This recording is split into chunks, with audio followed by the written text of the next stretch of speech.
Good morning, happy Tuesday. So, this is the sermon recap for this Sunday's church sermon. The theme was Be Still, and the scripture was Psalms 46. Minister Tanisha Wilson, she did the preaching. So, this sermon, it was really for me. It had a personal impact on my life. It was speaking to me and I needed to hear it. And let me just go ahead and read the scripture and then we can go in on what I would have learned. So Psalm 46, God is our refuge and strength, a very present help in trouble. Therefore will not we fear, though the earth be removed, and though the mountains be carried into the midst of the sea, though the waters thereof roar and be troubled, though the mountains shake with swelling thereof. There is a river, the streams whereof shall make glad the city of God, the holy place of the tabernacles of the Most High. God is in the midst of her. She shall not be moved. God shall help her, and that right early. The heathen raged, the kingdoms were moved. He uttered his voice, the earth melted. The Lord of hosts is with us. The God of Jacob is our refuge. Come, behold the works of the Lord, what desolations he hath made in the earth. He maketh wars to cease unto the end of the earth. He breaketh the bow, and cutteth the spear in sunder. He burneth the chariot in the fire. Be still, and know that I am God. I will be exalted among the heathen. I will be exalted in the earth. The Lord of hosts is with us. The God of Jacob is our refuge. Here endeth a portion of God's holy word. We honor it by saying, thanks be to God. So, I'm going to go a little off script this time around. It's time to share my testimony. So, let me formally introduce myself. My name is Sister Ricketts-Martin. I was first baptized in February of 2024 at my previous church, and then I got recommitted to the Lord or rebaptized in September of 2025 at the Portmore Evangelistic Center, PEC. It's right in front of Knucklehead. And so yeah, this is my story. So my journey with Christ actually started way before then. I used to go to church with my grandmother. We were really close. She was my best friend growing up. At the age of 7, I had my first encounter with God. Something traumatic happened and I knew that I was going to die.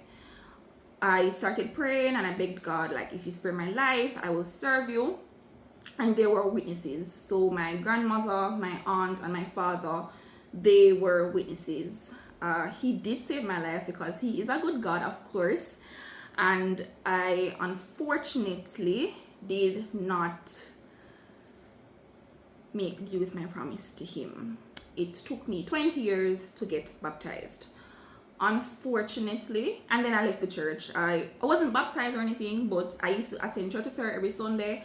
And then by the time I started high school, I went to St. Hughes High School for girls. When I started high school, I just stopped attending church, for other reasons, but I stopped attending church.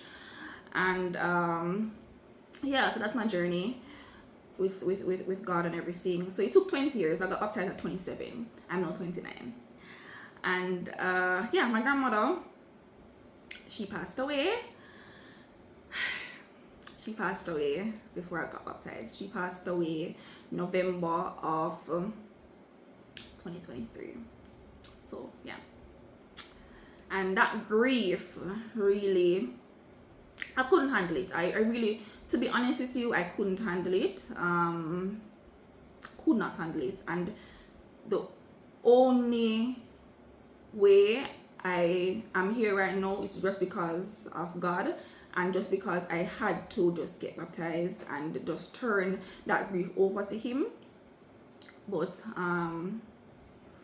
yeah, I got married October 2024, and yeah, started a new job August 2024. So I had a lot of changes. So grandmother passed away, got baptized the February after that, started a new job August 2024, then I got married, and last year March 2025,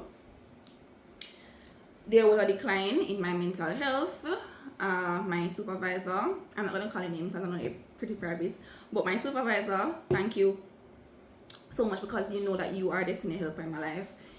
I was able to share with him and be honest with him of how I was feeling. He knew the severity of the situation, and he knew me for years. Like, he knew me for years, in different capacities and different roles. So he reached out to the HR department at my workplace at the time, like probably 2 days after, and yeah, they put me in counseling same week. They worked really fast because it was very, very severe. Unfortunately, I did send out some voice notes and videos in like some work groups and to my personal contacts at the time, which led to a lot of things that happened, transpired after. It was a mess. The situation was really and truly a mess, and yeah, I went through a lot. Like last year, I went through a lot. When I said a lot, I went through a lot. So I lost my reputation. Well, I would say that I lost my reputation at work because, you know, I felt like a fish in a fishbowl. Persons were looking at me funny, even though I've been in the organization for like over 5 years. But persons were looking at me funny based on what had transpired, and the fact that I had to go on like sick leave after. And I lost friends, I lost family. It was just a lot. I officially resigned in August. Not because of that, because as I said, like my supervisor and HR, they worked hand in hand with me, like from March to August. I was in counseling during that time. The company paid for it, everything like that. They gave me the best psychiatrist that there is in Jamaica, and yeah, it was just a period of difficulty. I lost my voice as well. So like I'm talking to you guys now in my sound mind, I wasn't able to do that. Or even when I regained my voice, I was very, very hoarse. And I used to be a singer at church. My previous church, I used to be on a choir and everything. So I couldn't sing, I couldn't worship. And I just went through a lot. As I said, I lost so much. I'm just thinking of everything now, and I lost so much. Even my car, like I went through a lot, and I just felt like God abandoned me at some points. I'm like, God, I come to you, like, I'm literally baptized for just like, at the time it was just 1 year, but I'm literally baptized for like 1 year, and my life just, where my life stays so, like, my life just gone down. So like, I was very stressed, I was very depressed, I was suicidal, I was just going through it. But I started seeing the reasons for why everything happened. He healed me.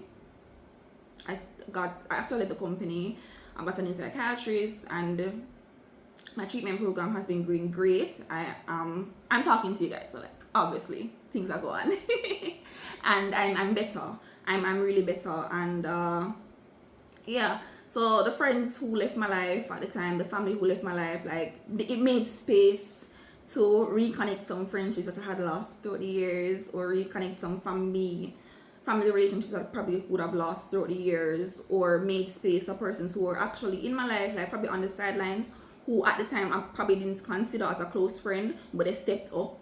They understood the severity of the matter, and they stepped up, and I just had to, reorganize my circle. So some persons who were close friends got demoted to acquaintances, some persons who were acquaintances got promoted to close friends, and it was just a period of change and growth and everything. I had to forgive those who hurt me, in terms of, so my voice notes were passed around. Crazy, right? Crazy. Like, are we 2 years old? But anyways, the voice notes got circulated, and some, I'm not even gonna get into that, but you know yourself, like, people chat me and whatever, and people excluded me from certain things, and then I know myself, but it's whatever to me. I have forgiven everyone who has hurt me, and that took a lot of healing, and I can say that I'm just happy. Like, I'm in a place of peace now, and I just want to say to you that, you see people glory and then they don't know them story. So people see me and people say, oh, she has her life together and she's a Christian, and I'm just so proud of her and all that. But I went through a lot, and that was just a summary of what I have been going through, and what God has brought me from that difficult period. And I know that that's not the end. I know that I will still go through things, but at the end of the day, God have my back. God not leave me. He's not going to forsake me, and he's not going to leave you nor forsake you. So I don't really know what you are going through personally in your life. I have no idea, but I just want to say this. I just want to leave this with you, that he will not leave you. He will not forsake you. And just a little PSA. So you may see this video, people in my past life who probably have my number and want to reach out and say, kid, I must start. Don't reach out to me, please. Just leave it at that, please. I have forgiven you, but forgiveness does not mean reconnection. So just stay where you are, and I'll stay where I'm at. So yes, I just want to leave that with you guys. And God is a healer. God is a healer. He's a restorer. And as Minister Wills said on Sunday, and I'll just end it right here, God never owned a body yet, so he will take something from you, but he will restore you with even something greater. So I just wanted to leave that there, and read the scripture for yourself, Psalms 46. And I hope that this testimony has left you blessed. I hope that this testimony has given you just a little piece of encouragement, and that you'll have a great day today. So yes, be blessed. And you can watch the full sermon on YouTube. I think our YouTube channel is Portmore Evangelistic Center, PEC. Yeah, I think that's it. Take care, guys. Bye.